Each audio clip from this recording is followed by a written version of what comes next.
joining in. We're going to be talking about informational interviews today. So if you don't know what an informational interview, it's a perfect way to stay on for the next 30 minutes and learn about informational interviews. All right, Laura, let's get started. And our topic today is informational interviews. And so we're just going to go through and I'm going to ask you a few questions. If you guys have any questions at all, please, by all means, go ahead and comment those below. We'd love to answer any of your questions. All right, Laura. All right, so let's just get to the basics. Sure. What is an informational interview? Good question. Well, it's kind of just as the name implies. It is an interview where you are trying to get information. It's designed to really be an opportunity for you to learn and be curious, to discover. And it's a little bit different in that you are the one in the driver's seat. So you're the one doing the interviewing. It's not a job interview, kind of as we talk again this afternoon. You'll hear me say that about 50 times. It is not a backdoor to try and get a job interview. It's the quickest way to not get a job if you are going to be trying to do that. So it's really just a chance to discover and learn and find out what experience or what industries might be like that you're interested in. Okay, awesome. So what are the reasons actually to conduct an informational interview if there's, no job attached or whatnot? So what's a reason to then do an informational interview? You know what? It's a good question, Rebecca. So a couple of different reasons. First of all, in these times where jobs have either been postponed or rescinded, it's a great way to use your time wisely. Talk to those people who are experts in their field, who have done jobs that you might be interested in, and be able to learn from them, kind of gain some knowledge as to what could be helpful for when opportunities are open up, and when more chances for the job that you'd like to get into arise, whether that be your first job, whether it be a promotion, or whether it be an internship. Informational interviews can be used for all of those. Okay.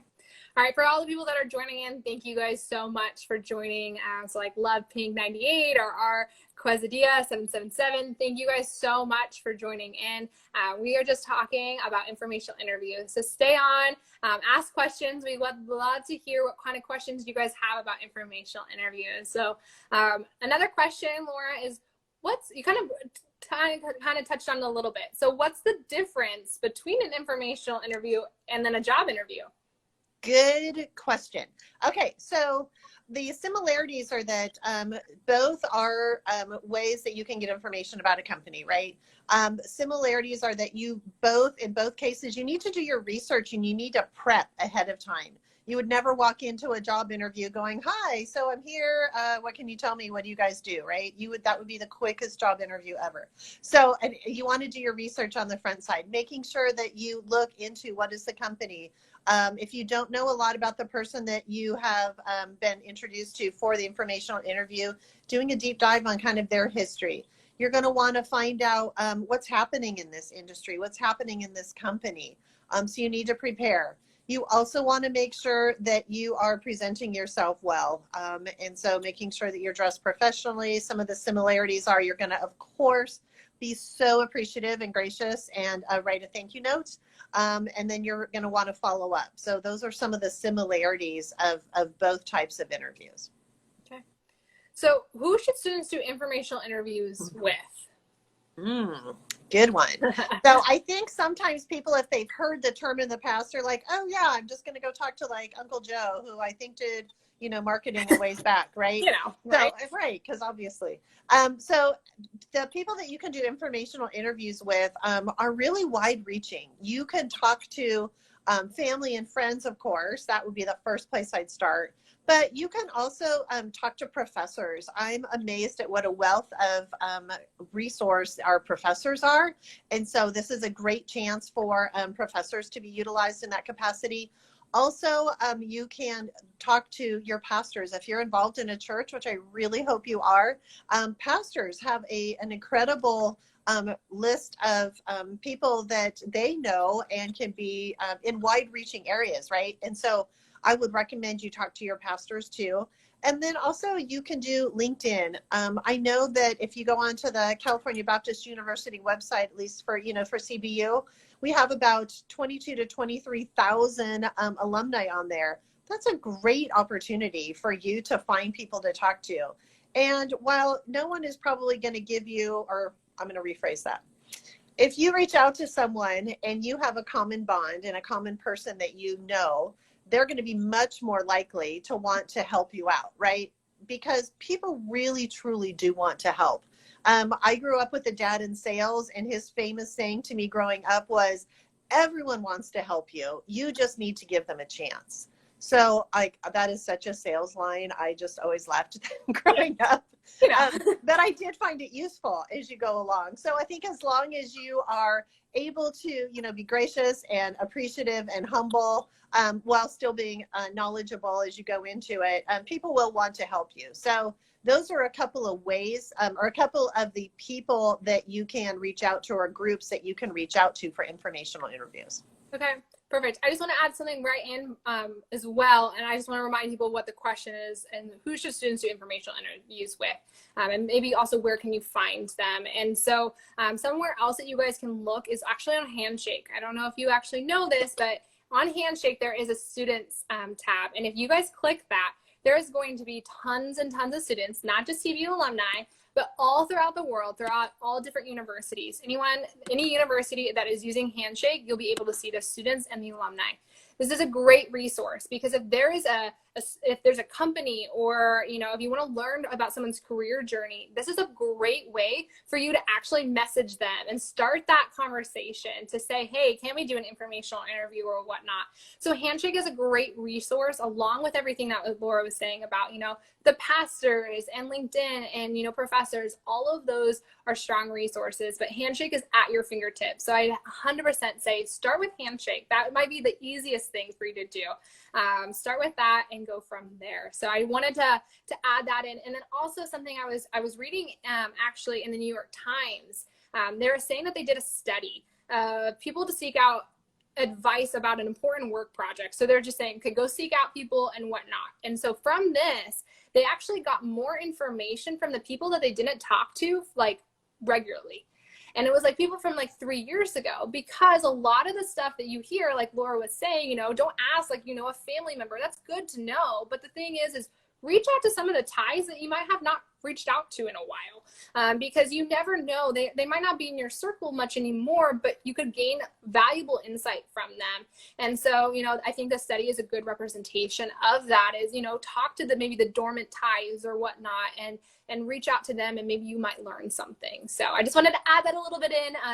And thank you guys all that are coming in. If you guys just joined, we're talking about informational interviews. So if you don't know what it is, that's what we're here to talk to you and tell you guys the importance of that. So anything else you wanted to add, Laura, at all before we continue on to the next question?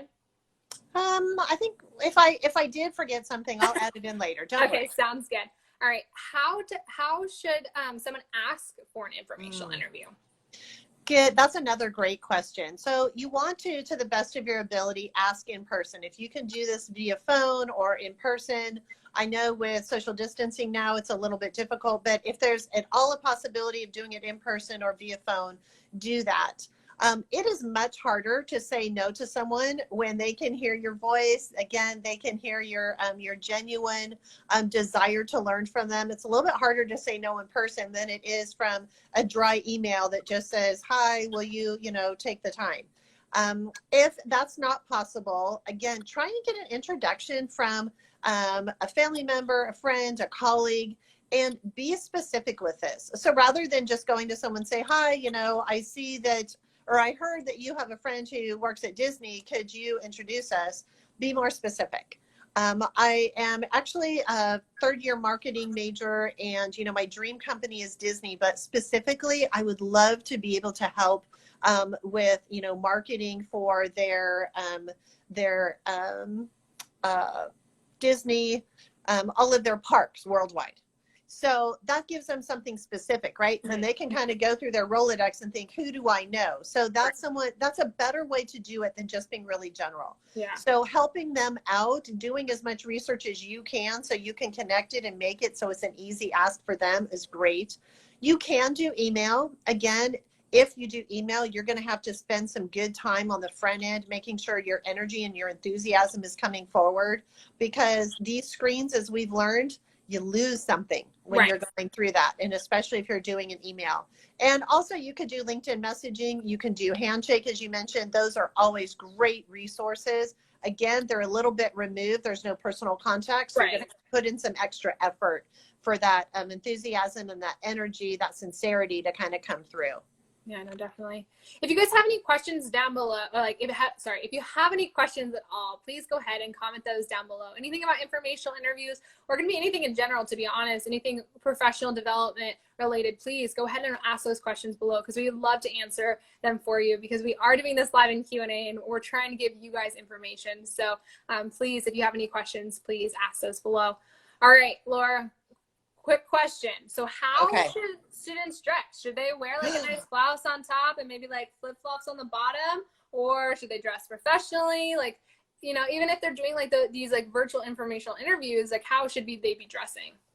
Right. So I know in these days and times, yes, the majority of us are dressed kind of with the casual bottoms and the professional top, praying that no one comes to the door or the fire alarm doesn't go off, right? And we have to run. Yeah. So anyway, you want to make sure that you are dressed professional from head to toe. And the reason for that is studies actually show we conduct ourselves differently if we're dressed professionally. And you don't want to be kind of that, you know, mixed personality going on if you've got professional on the top and casual on the bottom, right? You want to be consistent.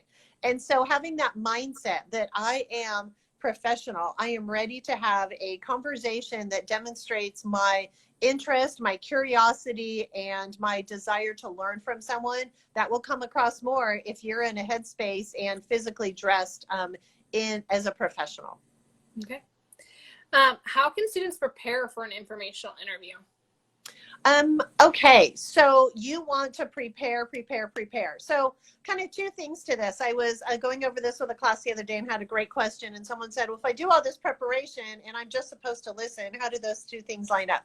So I want you to prepare. I want you to do all your homework. I want you to dive in. Like Rebecca said, Handshake is a great resource. LinkedIn is a great resource. The website, the company website, please do not ignore that one. Yeah, exactly. It'd be really embarrassing if there was something very evident on the website that you completely missed when you go to talk to someone.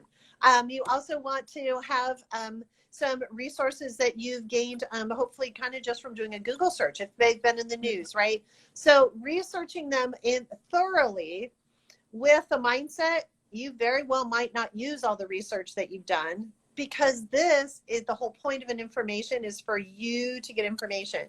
People love to talk about themselves in general.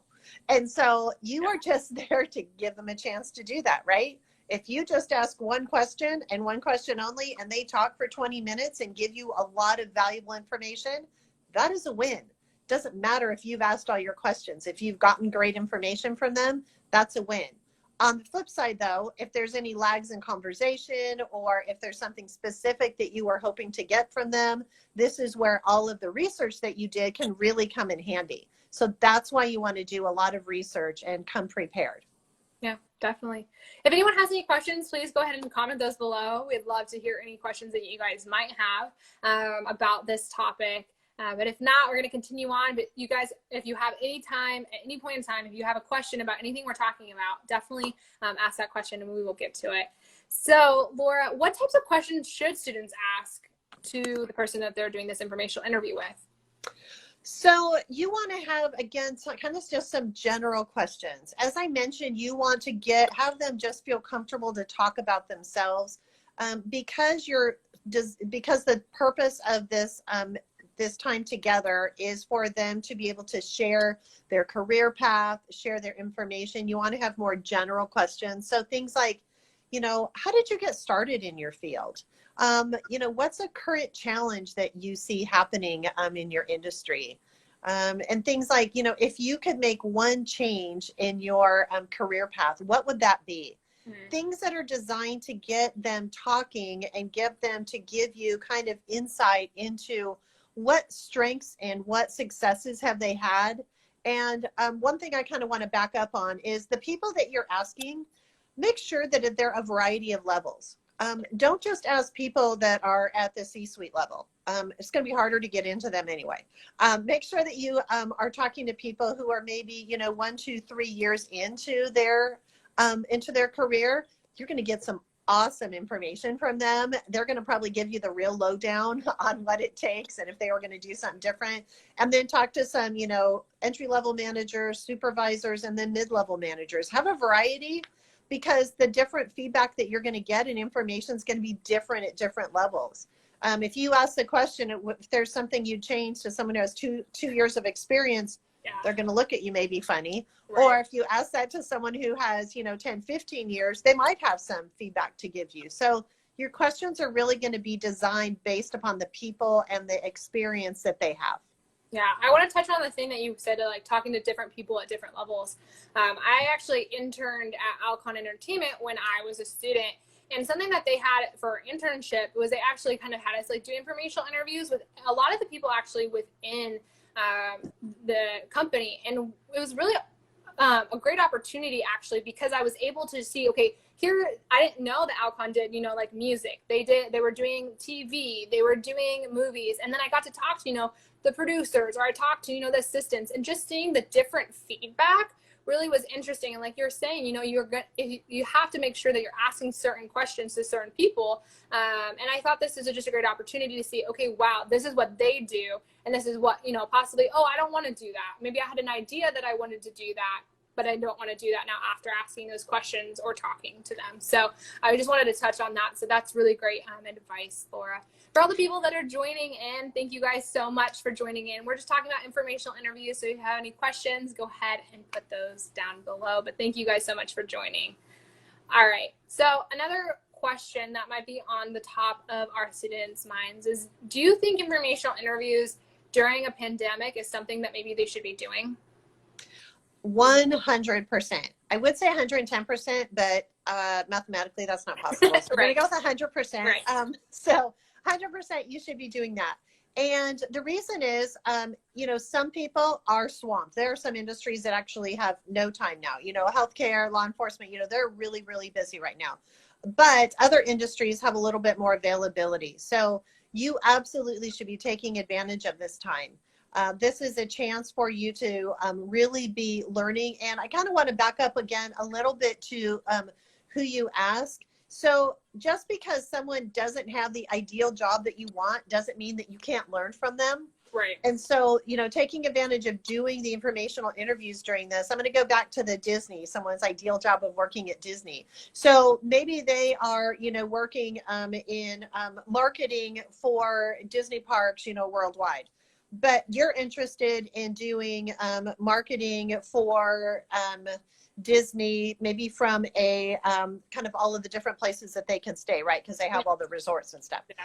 So that doesn't mean that you can't learn from that person, right? You can still do informational interviews, or maybe you're going to do an informational interview with someone who's not at Disney, but who's worked with another global company who has resorts throughout the world. You can learn a lot, even if it's not exactly the company or exactly the job that you want. You can take these little bits and learn from them and kind of be able to then tailor your interview questions moving forward, or tailor your resume a little bit more because of the information that you've learned. You could then also learn that there's a huge gap in a skill set, either technical or maybe it's a certain aspect of your background that you don't have yet that you need to work on. Great. You just learned this cool inside tip and now you can work on it. Yeah. And you never know. People could be having like this itch for social conversation. So right. I think it's a great opportunity. If you guys feel like you have nothing to do, this is a great opportunity. You guys are finishing up classes. Do these informational interviews. We can't stress this enough. It's just a great opportunity for you guys to learn from different people and gain this experience and grow your network as well. Did you have something else, Laura? I did. I was just going to say, yeah. So kind of I got off on a tangent there. So finishing up, yes, you should be doing these 100%. And if you just think about it, doing a couple a week, you're going to grow your network so much. Don't look at it as this huge, giant, thing hanging over your head. It's an opportunity that if you chip away a little bit at a time, by the time you're done with your summer, your network is going to have grown so much. Your understanding of the industry or the job that you are thinking about getting is going to have grown so much. So it's a great way to work and understand things a little bit better in a very non-threatening way. Yeah, no, definitely. So what kind of tips then do you have for students that might be doing some informational interviews? What are some tips that you might have for them? Well, the tips are to make sure that you don't treat it as a job interview. Make sure that you do your research, and absolutely don't rule out anybody. If someone, let's say that you have a family member who's like, oh, I know that you want to do, marketing, but, Uncle Joe is in sales and he'd love to talk to you. Hey, talk to Uncle Joe. You never know. Maybe Uncle Joe, when he first got out of school, did something in marketing and you could learn something from that, right? If you go in with a curious, respectful attitude, oftentimes there is something that you can learn from people, especially if they are passionate and wanting to help you learn. There's usually something that you can get from them. So be open, don't be closed-minded, do your research, and be professional in all aspects of it. Yeah, and just remember, it's just a conversation. That's just right? a conversation. Don't be like Right? stressed about anything at all. You're just having a conversation. Don't be I robotic. know. I feel like a lot of students feel like there's a lot of pressure, but just remember, it's just a conversation. That's all it is, okay? There's no pressure behind it. Yes. Oh, go ahead. Just, yeah, to add on to that, because the more conversational and relaxed you are, the more comfortable they're going to feel. Right. If you go into it like all nervous, they're going to be like, oh, geez, okay, how long is this interview going to be with this person? Because I need to get out of here. Right. So, just be conversational, and it will go well. Okay. So we got a question in, and it says, how does it make me better for my job interview for doing informational interviews? Oh, great. Well, first of all, things that you can learn from the informational interview is all of the kind of the career path things, but you can also learn some behind the scene things. So maybe things that aren't presented officially on the job description, like some things about their culture. Maybe you find out that they say that they are very results driven, but behind the scenes, it's like, you better bring solutions to the table because that's what we value. Great. Now, when you go into an interview and when you're building your resume, some things that you need to be doing. You need to make sure that you are inserting these types of accomplishments and these types of things that you've been able to learn, these wording, maybe kind of that culture fit into your resume. So those are some great things that you can learn from the informational interview to do. And again, I can't emphasize enough, just having a better understanding of a bigger picture. And by you being curious, you're getting just a better understanding of what's involved in either that field, that industry, or that job. Okay. And then, so how do you close an informational interview? So you asked all your questions and you're like, okay, now how do you close it? Okay. So this is where it might get a little uncomfortable for people, but I'm telling you, it's really important. You need to be respectful in asking for additional contacts. So it would be really easy to say, thank you so much for your time, blah, blah, blah. Okay, I'll talk to you later, and then leave, right? But it's imperative that you respectfully ask. I've so appreciated talking with you today. Learned so much from the way that you navigated your career path, the way that you were able to take advantage of seemingly unrelated things to really build your ideal career. I was specifically interested in the way that you use this position at this company, and would love to be able to talk to someone that is still at that company. Is there anybody there that you respect the way that they've been able to navigate their career that you might put me in touch with? Again, be specific. Help to do their job for them so it's an easy connect. Right. But ask for 2 to 3 contacts. And the reason I say 2 to 3 is, let's say that 2 of them never call you back. At least you've got one that did. Yeah, and it's kind of the pebble in the lake, right? You throw the pebble in and it kind of goes out and, goes and affects the whole lake. So that is something you need to do. You need to do a sincere thank you. If they're working from home, you can send an email. If they're still in the office, maybe practicing social distancing, send a handwritten thank you note to the office. There is something about the handwritten thank you note that absolutely resonates with people. Mm-hmm. And you want to make sure that you ask for permission to get feedback on your resume. It's not inappropriate to leave your resume at the end and say, I appreciate your time. I want to be clear. I'm not looking for a job. Please understand that. But your expertise in this area, I found really valuable, and I'd love to get your feedback on things that you think is good about my resume, things that I might want to change. And then, of course, make sure that you follow up within 24 hours with that thank you email if you're not able to do it with in person. Okay. And then, so now we're done and we've closed the informational interview and they're, going home or they're signing off of that video call. How do you recommend students track these informational interviews? Is it in a folder? Is it maybe in a binder, computer? How do you think that they should track it? You know what? It actually doesn't matter how you do it. I'm old, so I do Excel, but you can do a journal. You can do a folder, whatever you want, but it's imperative that you do keep track. So the things that you want to track are, the name, the title, the company, and their contact information, obviously. Write it all down. Also write down the day that you talked. Make some notes in there so that you can have a good understanding of the takeaways. Make sure that you have a list of the follow-up date, kind of the date you sent the thank you, as well as if there's a follow-up. I want to also just kind of reinforce that if they told you anything in the interview, like, you know what, one of the things that has really made an impression on me in the last couple of years is reading Angela Duckworth's Grit. It really impacted me. If you haven't read it, as soon as you get home, you're going on Amazon and you're ordering it right away and you're reading it. Yeah. And then, like, immediately. Right. And so that way you have another chance to get in front of them when you follow up and you say 2 weeks later, hey, I was so glad that we could sorry. I'm so glad that you gave me that recommendation to read Grit. I read it within a week and was just really impacted by, my low Grit score. And it's something that now I know that I need to work on, right? And so it's a chance to get in front of them. And then what did you demonstrate? That you weren't just a passive listener. Right. You actually were showing interest. You actually paid attention. And then on the ends of that, who do you think they're going to think of when either a colleague walks in or someone else that they know from a different company walks in and said, hey, you know what, we're looking for a young, bright person and we're having trouble with, getting some solid resumes in or good leads. Do you know of anybody? Who's going to come to mind, right? You're going to come to mind. So it's a great way. That follow-up is so key. Okay.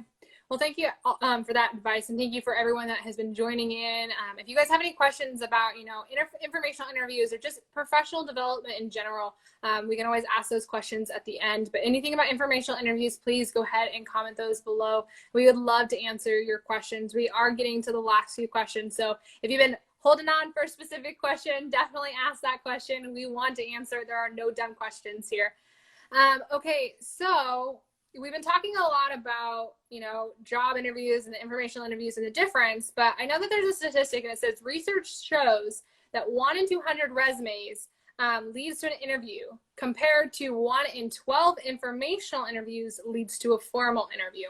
So how does that line up with no expectation of a job, but these numbers say differently? Right, because you're not going in there with the expectation of getting a job. You're very clear up front, you're very clear on the backside. But again, as I stated before, when they get approached, either this is a decision maker you're meeting with or it's not a decision maker, right? Because we're meeting with all different levels. So whoever it is, there's the conversation that happens in the office and among professionals. And we know we're in the office and we get these questions from employers as well. Hey, who do you know? Right. Right. It's that referral network. So when that referral network happens, they're going to want to pay attention to a warm referral of someone that I've actually met rather than just a resume. So that's what leads to that statistic. And it absolutely proves out that you get more opportunities when you've shown interest, you've been curious, you've had the opportunity to follow up, show your professionalism. You've proven yourself right there. Even though it wasn't a job interview, you've made an impression upon someone, you've made an impact, and they're going to remember that. Yeah, and I think you guys also have to remember that even though we're in a pandemic, and maybe there's a possibility that they're not hiring. I know that there's a lot of companies that aren't hiring, but there are also companies that are hiring. So I want to put that out as well. But maybe they're not hiring. But if you do this informational interview, and you be respectful and you are proactive and you're persistent, when they are hiring or when they're thinking about someone, that doesn't mean that they're not putting you in the dugout. We had Mark Gonzalez, who was a Vanguard recruiter, on a couple of weeks ago here on Coffee and Careers, and he was talking about that, they're hiring, but it's slow, but they're also, still doing interviews and doing certain things because he knows that he wants to still have certain people get hired on at Vanguard. So yeah, don't just be thinking like, okay, well, what if it's not going to lead into a job or blah, blah, blah, blah, blah. There's a high probability that there is. And I also wanted to speak on my experience as well. And so I was thinking about being a production coordinator in television. And so I got connected through one of my mentors. It was actually her daughter-in-law. And so I had coffee with her. I met with her, had no expectation of a job. I just wanted to learn from her and her career journey. She showed me amazing things from that. But within that as well, I had the opportunity to actually shadow her. So I got to go on the Warner Brothers lot and shadow her just from an informational interview. Now, I wasn't asking for a job. I wasn't asking for anything from that, but I got to job shadow her and see what she does in her field and whatnot. And then that also led to her reaching out to me and asking me to work on a couple of her projects and whatnot. But that's the whole thing is just you're building a relationship. You're building this connection. And you've got to remember that yeah, it might not lead into a job, but there is a good probability that we just talked about that it could lead into a job. And so I just wanted to throw that out and say my personal experience as well with informational interviews. I do find it really helpful doing an informational interview because you get to learn a little bit more of the behind the scenes, as you were saying, Laura. Yeah. You know what? I graduated maybe a few years ago, and I graduated during a recession as well. And I kind of did the job that was available, right? And then when I figured out kind of where God wanted me to go, at that time, then it was like, oh, I'm going to do human resources, obviously. So then it was time to get that job, and shockingly, I didn't have experience. And so no one was really going to just hire me into that job, which I didn't understand because I could totally do it, right? But apparently you were supposed to have experience. So I did a bunch of informational interviews, and it took about, I'm not going to lie, it took about 6 months, but I was given the opportunity then to get a job I was not necessarily qualified for. But it was because of going out there and getting involved and again, volunteering. This is a time where even if there's not jobs, you still can be doing things to volunteer and be involved. And so do that. Again, all of that is going to show that you are committed. And so by doing some of these things, you're on the other side of COVID, you're going to be able to say, well, I didn't just sit around and, watch Netflix all day. Right. I was doing things to further my career and help build up my ability to be valuable to an organization. Yeah, and just be aware, students, like there's a high probability that they're going to look at you and say, what did you do during COVID-19? Were you productive? And so you really want to make sure that you have something to say. Oh, it looks like we got a question in. It says, I'm not sure if you guys mentioned this, but when would it be okay to follow up with them if you wanted to see if you could apply or get an internship with with who you interviewed? Sorry, that was a little choppy, but no, did you get that, Laura? Yeah, I did. So again, because the purpose of this was to not get a job, right? This is not a backdoor effort to try and get a job interview. I would, be professional. And then if this is maybe like a couple weeks later, I would email them and say, I just saw this opportunity come up at your company and I'm so excited to apply. Thank you so much for the opportunity to give me some insight. And I'd close it. I would not say, can you please put in a good word for me? I would not say, do you have any inside scoop? Can you tell me who to send this to? Backdoor. Make sure that you have integrity. Please remember to operate with integrity. That will take you much farther than, oh, well, wait a minute. If this exciting opportunity came up, how can I use this person? No, you can email them and say, because of your, input and because of all of the information you gave me, it made me even more excited to apply. Thank you again. That would be the professional way to go about it. So I would say that's how I'd handle it. Okay. All right. So we're getting to our last question. I will talk about a few things about the Career Center before we do. If you guys have any questions, if there's been any question at all that you might have about informational interviews or just in professional development at all, please go ahead and ask the questions. We would be more than willing to answer your guys' questions during this time. So just a few things just I wanted to talk about. We have a 2-minute survey that should have been in your emails this morning. So go ahead, check your Lancer mail. There is a chance for you guys to win an In-N-Out gift card. So, and who, again, doesn't love In-N-Out? I know I've been missing my In-N-Out. So go ahead, do that survey. Just for you guys also to know that we are open over summer. So we are going to be online, so you can still make appointments online if you want to do a virtual mock interview, if you want to get that resume good to go, or if you have questions about informational interviews, we can talk to you guys about that as well. Just also know we have virtual walk-in hours Monday and Wednesday from 1 to 3 p.m. So again, if you need your resume or LinkedIn looked over before maybe you start reaching out to people on LinkedIn or on Handshake, definitely reach out to us because we would love to make sure that that is very strong before you start reaching out to people. And then also, we sent you guys a newsletter last Monday. You'll be getting a new newsletter this upcoming Monday talking about actually virtually networking virtually. So definitely be checking in your inbox because we're sending you a lot of great information in your Lancer mail. So I just wanted to have those few things said so that you guys are aware of those. Okay, Laura, we're getting to our last question. So is there one thing that you would want a student to know about an informational interview? What would that one thing be? Use it as an opportunity to learn and discover. Be curious, but do it in a respectful manner that is clear. It's not a job interview, a backdoor job interview, but be curious. Use this as, I think we talked about earlier, don't make it so that you're so nervous about it. Use it as a conversational chance to learn from the person sitting in front of you. Yeah. There's so much great knowledge out there that people have, and this is a good way for you to glean some of it and get a chance to just understand a little bit more what they've done to be successful, and also learn from their failures if they feel comfortable to share those. Great, then that's something else that you can avoid or just take and put in the back of your mind. So one thing, be curious and be professional. I guess that's two. Oh well, let me know. It's okay. It's okay. I think those are two great advice. It's just an amazing thing just for people to know that informational interviews are just an important thing to do, and just know that it's a perfect time to do it right now during this pandemic. So is there anything else you want to add, Laura, before we go? Anything else?